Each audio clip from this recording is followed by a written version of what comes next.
Are you clairsentient? Let's talk about a few ways that you can improve your skills.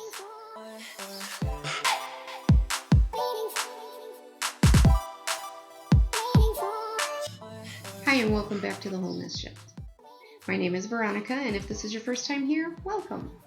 I teach people about easy, practical spirituality and intentional living, and about all of the little changes that you can make to create the life of your dreams.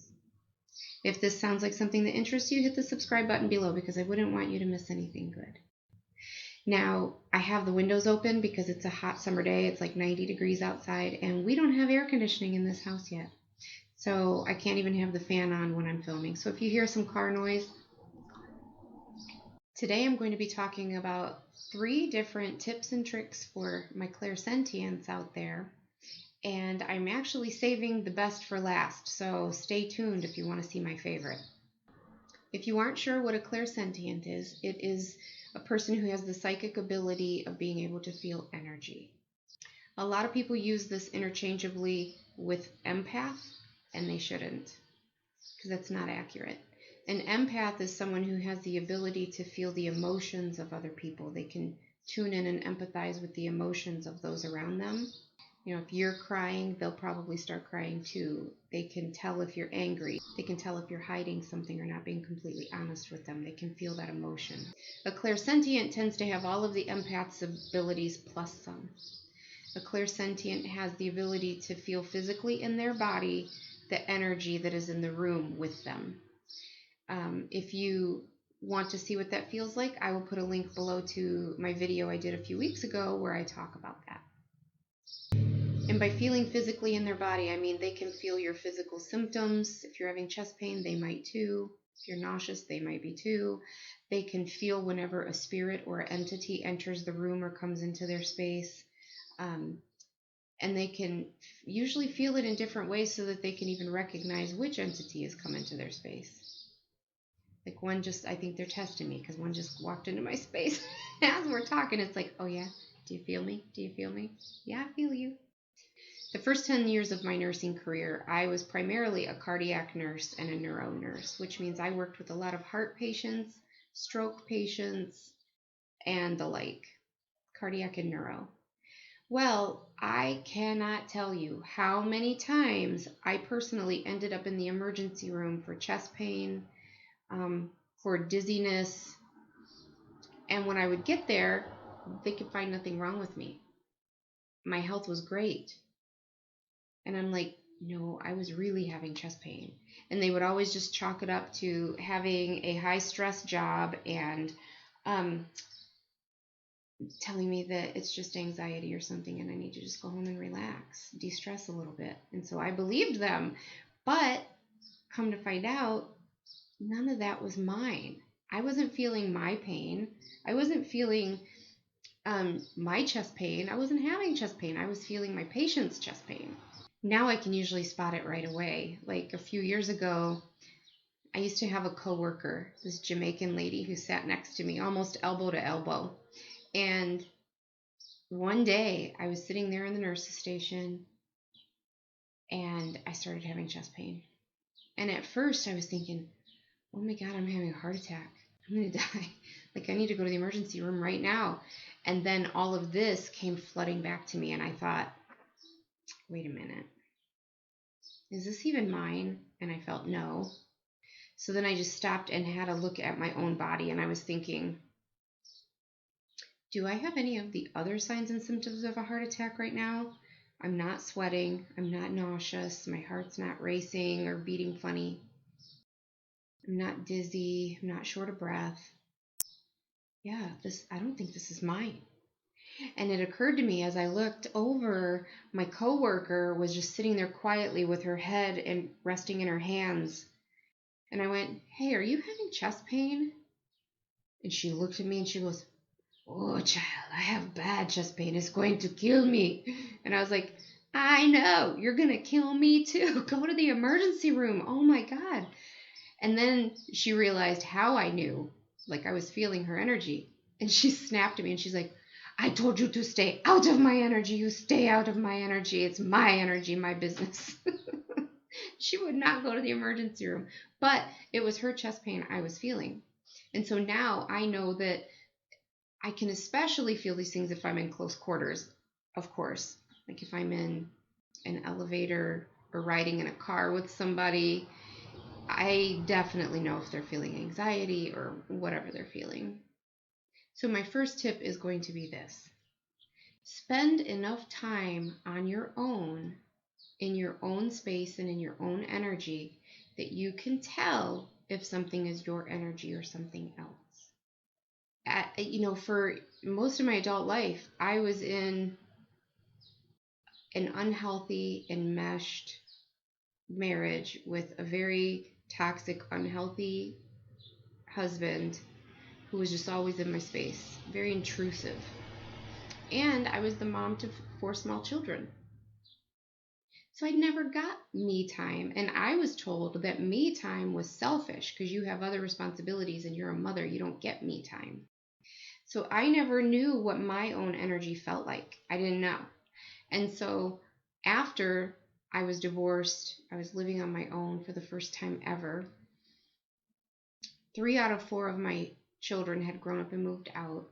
And I was spending a lot of time by myself because I wasn't dating anybody on purpose. I had decided I'm just going to take a few years and just be by myself. And I did. And what I learned was that my energy is really peaceful and calm and stable and balanced and loving. And now I can, that wasn't a good snap.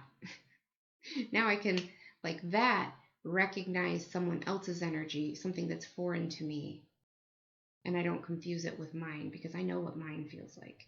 So let me just remind you that putting yourself first is not selfish. And me time is imperative to your spiritual growth, your mental health, your kids' mental health. They need a parent who is optimized, who has the mental faculties and balance to raise them well and to be a support to them. So take care of yourself and go have some me time, self-care. Number 2, another helpful trick that I learned. Okay, people around here with their fireworks. I mean, I know it's the 4th of July, and I'm certainly not a Karen, but I'm so over it. They've been letting these things off 24/7 since Memorial Day. It's just getting old. Anyways, happy 4th of July. Number 2. So another simple tip that I have learned is to, and this will work for empaths as well, envision a circle around yourself, around your space, of double-sided mirrors. There's a mirror facing outward and a mirror facing inward.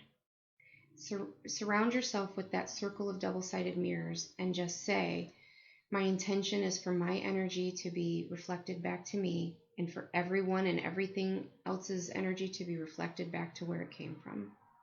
I only want my energy inside this circle. And that actually helps me quite a bit.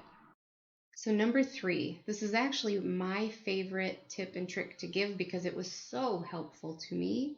And I was talking to one of my coaching clients about this the other day. And if you're interested in coaching, I will leave a link below to my website where you can go sign up for some coaching.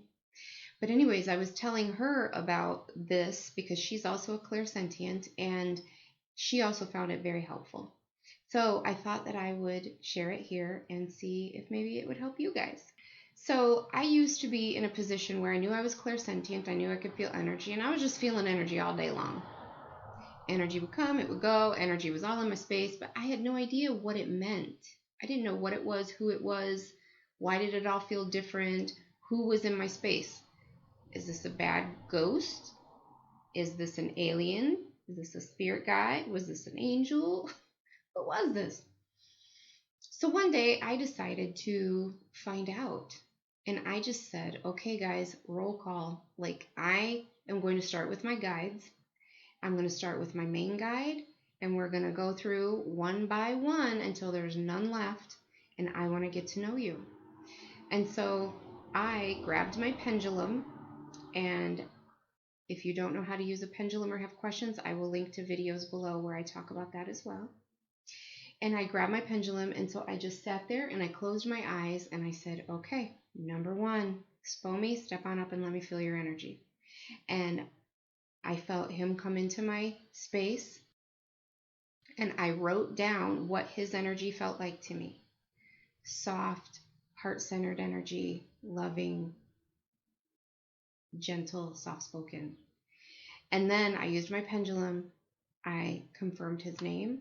I asked what he is currently working on me with. He is my main guide, so that's his job. And then I also asked, I did this with each of my guides, and then also asked, are you currently incarnated into a specific star system, or are you just on the other side? What's going on there? And so I did this with all of them. I'd be like, okay, number two, and I'd feel that energy come in, and I'd be like, oh, I felt you. I get that. Okay. But I went through one by one by one. The first time I asked about my guides, I had 13 guides on my team. And the last time I did this, I had 20. But I have some new things going on, some new projects I'm working on, and so they come on to help. So I went through, wrote down what they felt like, what their name was, what star system, if any, they're associated with, if there's a gender that they're specifically identifying to me as, etc. And then, like for the guides I didn't know very well, if I felt an energy come into my space, I could then reference my journal and figure out who it was. For example, if I felt something come in and I'm like, okay, I don't recognize, is that one of my guides? I could just look at my list and be like, okay, I'm feeling energy in my solar plexus, it feels strong, it feels direct, blah, blah, blah, blah, blah. And I'd be like, oh, okay, that's that guide.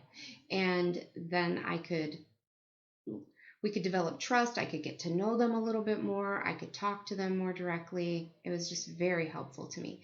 Then I went ahead and did it also with my guardian angel, with the archangels, with certain celebrities that come around, not celebrities, but historical figures that I have ties to or that I work with. Like, I consider Marie Antoinette one of my friends, and she helps me to learn French. So I know what her energy feels like. And for quite a period of time, Vincent van Gogh, whenever he'd come into my space, he causes ringing in my right ear, but not so much anymore. I mean, he still comes, I still feel him, but the ringing doesn't happen. And so that can just be because I'm more used to his energy, or because my physical body, the neural pathways have ascended a little bit and have formed a little bit better. So that frequency no longer causes ringing in my ears. But anyways, it helps me to get to know the people who frequent my space. And I have found that extremely helpful. So let me know how this goes for you. If you find these things helpful, or if you plan to implement them, let me know. And then let me know what you find out and like how it goes. Give me some feedback. All right, I hope this helps you. Stay safe out there, everybody. All my love. Until next time.